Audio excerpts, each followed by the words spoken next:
이번 영상에는 오버로드 사기 및 해당 작품 세계관에 대한 스포일러가 담겨져 있으니 시청에 유의해 주시기 바라며 영상 보시기 전에 구독과 좋아요는 컨텐츠 제작에 큰 힘이 됩니다.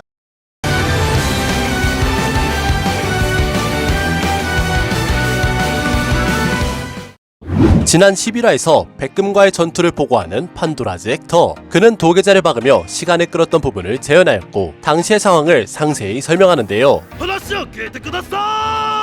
아무리 정보를 얻기 위한 행동이었다곤 하지만 자신의 주인이자 지구의 존재의 모습으로 그러한 추태를 보였다는 점에서 그는 확실히 문책을 받게 될 거라 생각했죠. 하지만 의외로 아인즈는 백금에게 잘못된 정보를 심어준 판도라즈 헥터를 크게 칭찬하는 모습을 보였고, 사실 이는 모몬과 자신이 현실에서 아무 보잘것없는 30대 세일즈맨이라는 점에서 충분히 공감할 수 있는 대처법이었으며, 애초에 판도라즈 헥터는 창조주의 성격에 영향을 받는 계층 수호자이니 이해받을 수 있는 행동이었죠. 보고를 받은 아인즈는 백금의 세계 단절 방벽이 같은 월드 아이템인 진물을 소지한 알베도만이 깨부실 수 있었다는 점을 들어 백금의 기술 또한 월드 아이템일 것으로 추측하였으나, 공격에 대한 바리에이션이나 기능이 너무 넓었으므로 세계 단절 방벽에 대해선 일단 스킬인 것으로 치면서 더 많은 정보를 얻기 위해 한 번 더 패배해야 할 필요성을 시사합니다. 이로써 백금용왕 버서스 나자릭의 초반 정보전에 대해서는 나자릭이 조금 더 우위를 점치게 되었으며, 아인즈는 코키토스의 왕도 침공에 대비하여 마지막 작업을 위해 이동하게 됩니다. ウルベルトさんたちほどではないがな。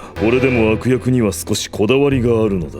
우르베르트는 길드 아인즈 울고온의 지구의 40인인 중 한 명이며, 풀네임은 우르베르트 어레인지 오도루로 나자릭의 현자인 데미우르고스의 창조자가 되겠습니다. 그는 평소 악이라는 단어에 뭔가 끌리는 바가 있었으며, 이에 관해선 데미우르고스보단 판도라즈 헥터에 가까운 중이병적인 모습을 보였다고 하는데요. 때문에 아인즈의 이 대사는 우르베르트 씨만큼은 아니지만 왕궁을 침공하는 절대자의 모습을 관찰하겠다 라는 의미로 애초부터 마도국에 대항하면 이렇게 된다라는 당근과 채찍의 일면을 대외적으로 보여주는 모습이 되겠습니다. 한편 왕성에서는 라나 공주와 함께 아다만타이트급 모험자 그룹인 청장미의 일원들이 모여 있었는데, 그녀들은 갑자기 리더인 라키스를 공격하기 시작하더니 마지막엔 이브라이의 참 펄스마저 사용해가며 그녀를 제압하기에 이릅니다. 사실 청장미의 이러한 행위에는 배경이 있었는데, 과거 라키스는 슬레임법국의 회유를 거절하며 혼자만이라도 왕국을 지키기 위해 마도왕에게 대항하려 했지만, 다른 팀원들은 내심 왕국의 미래보다는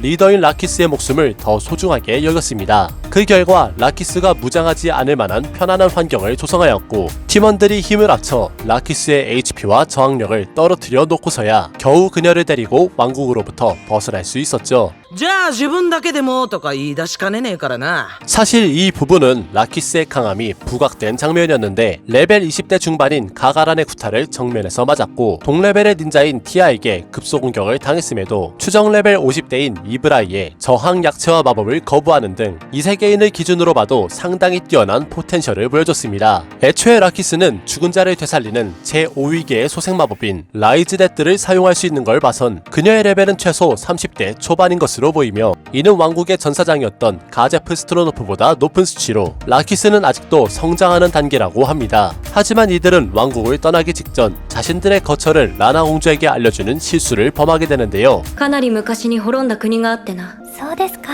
같은 시각 왕도의 성벽은 코키토스와 아우라에 의해 쑥대밭이 되었는데, 코키토스는 걸을 때마다 공기 중에 수분조차 얼려버릴 정도의 냉기를 뿜어 성문마저 깨져버리는 기행을 연출하였고, 아우라는 자신이 대동한 마수들과 함께 성벽을 무슨 피크닉이라도 온 것 마냥 제압했습니다. 아우라는 마술사 조합에 있는 매직 아이템의 회수를 위하여 대략적인 위치를 파악해 두었고, 이번에 함께 온 마수 중에는 새로운 모습의 몬스터도 존재했는데요. 이 71레벨의 티라노의 이름은 이리스 티라노스 바실리우스로, 아우라는 그를 이장이라고 부르고 있으며 공포의 포효라는 정신내성을 저항시키는 스킬을 보유하고 있는데, 이는 상대의 레벨이 너무 낮을 경우 즉사시킬 수도 있는 귀여운 외모의 제한급 마수입니다. 또한 코키토스가 걸어온 주변은 전부 급속도로 얼어버려서 집안에 피신하고 있던 왕국의 백성들 또한 동사를 피해갈 수 없었고, 그리고 그런 코키토스의 앞을 브레인 앙글라우스가 막았으니 그에게 있어선 샤르티아 이후 또 다른 거성에 도전하는 것이었습니다. 브레인은 평소 사용하지 않던 강화계 버프 물약을 복용한 이후 전사의 예우를 갖추는 코키토스를 상대로 무투기 능력 향상과 능력 초향상을 발동하였는데요. 이때 브레인의 눈이 충혈되고 코피를 터뜨리는 모습은 버프 물약에 이은 무투기의 연속 사용으로 인해 그의 신체가 한계에 도달했다는 것을 의미했습니다. 코키토스는 브레인을 상대로 자신의 신기급 아이템인 참신도왕을 꺼내들었는데요.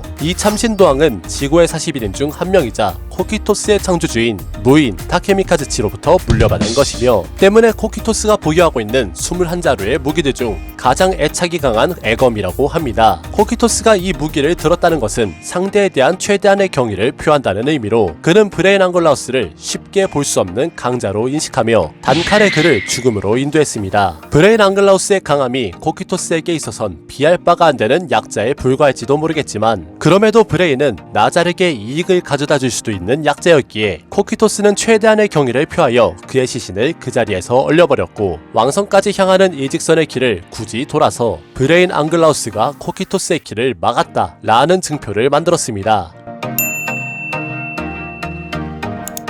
네, 오늘 이렇게 해서 오버로드 사기 12화에서 알 수 있었던 TMI 정보들을 정리해봤습니다. 이번 화는 코키토스와 브레인의 전투 자체는 짧고 간단했으나 두 사람 사이에 서사가 주는 강렬함이 있었는데요. 여기서 추가적으로 몇 가지를 더 설명드리면, 이브라이가 팀원들과 함께 몸을 피했다던 멸망한 나라는 그녀가 이탈자급의 힘을 가지게 된 과거가 묻혀있는 장소가 되겠으며, 이 국가의 이름은 임베리아라고 합니다. 또한 브레인 앙글라우스에게는 이 세계인들 중 극소수만 보유하고 있다는 탤런트라는 고유 능력이 있었는데, 이는 최대 2개까지 강화할 수 있는 횟수를 늘려주는 것으로 강화 물약에 이은 무투기를 버틸 수 있었던 주된 이유가 되겠으며, 이때 당시 브레인의 강함은 가제프 스트로노프를 뛰어넘어 한순간 영웅의 영역에 들어섰다고 합니다. 오늘 영상 재밌게 보셨다면 추천과 댓글 그리고 구독까지 부탁드리며 저는 다음 영상에서 인사드리도록 하겠습니다.